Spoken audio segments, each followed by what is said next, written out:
முதலமைச்சரா என்னுடைய செயல்பாடுகளை விமர்சிக்க எதிர்க்கட்சி தலைவர் உங்களுக்கு எல்லா உரிமையும் இருக்கு. ஆனா தலைவர் கலைஞருடைய மகனா என்னுடைய உறவை பற்றி ஒரு சொல் பேசக்கூட உங்களுக்கு எந்த உரிமையும் கிடையாது, எந்த தகுதியும் கிடையாது. தலைவர் கலைஞரை பற்றி உங்களுக்கு என்ன தெரியும்? தலைவர் கலைஞர் ஒரு சிங்கம். வாழ்ந்த காலம் வரை கோடிக்கணக்கான தொண்டர்களை என் உயிரினும் மேலான உடன்பிறப்புகளை என்ற ஒற்றை மாத்திரத்தில் கட்டி போட்டிருந்தவர் நம்முடைய தலைவர் கலைஞர்.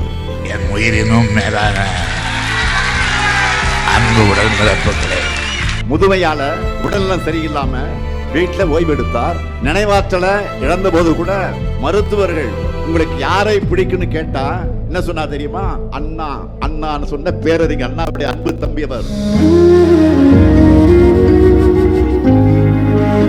முடியாத நிலையிலே கூட அறிவாலயம் போகணும், முரசொலிக்கு போகணும்னு துடிச்சவர். அவரை யாரும் சிறையில் வைக்க முடியாது. அவருடைய இதய சிறையில தான் நான் உட்பட இங்க இருக்கிற உடன்பிறப்புக்கு அத்தனை பேரும் கூட இருந்தோம். எடப்பாடி பழனிசாமி அவர்களை தலைவர் கலைஞர் பெயரை சொல்ல கூட உங்களுக்கு தகுதி கிடையாது. கலைஞர் பெயரை சொல்ல கூட எந்தவித யோக்கியதையும் கிடையாது. 5 முறை மக்களால் தேர்ந்தெடுக்கப்பட்ட முதலமைச்சராக இருந்து இந்த தமிழ்நாட்டை நீண்ட காலம் ஆண்ட ஒரே முதலமைச்சர் தலைவர் கலைஞர். அவருடைய கடைசி ஆசை என்ன?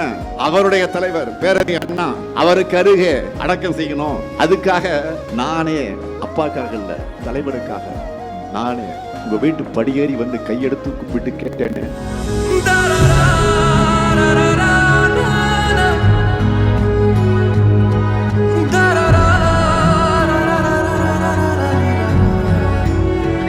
என்னுடைய தந்தைக்காக அல்ல, தமிழகத்துடைய தலைவர் அவருக்கு கடற்கரையில இடம் கொடுங்கன்னு அந்த சோக சூழ்நிலையில் கூட உங்க முன்னாடி வந்து நின்றேன்னு கொடுத்தீங்களா?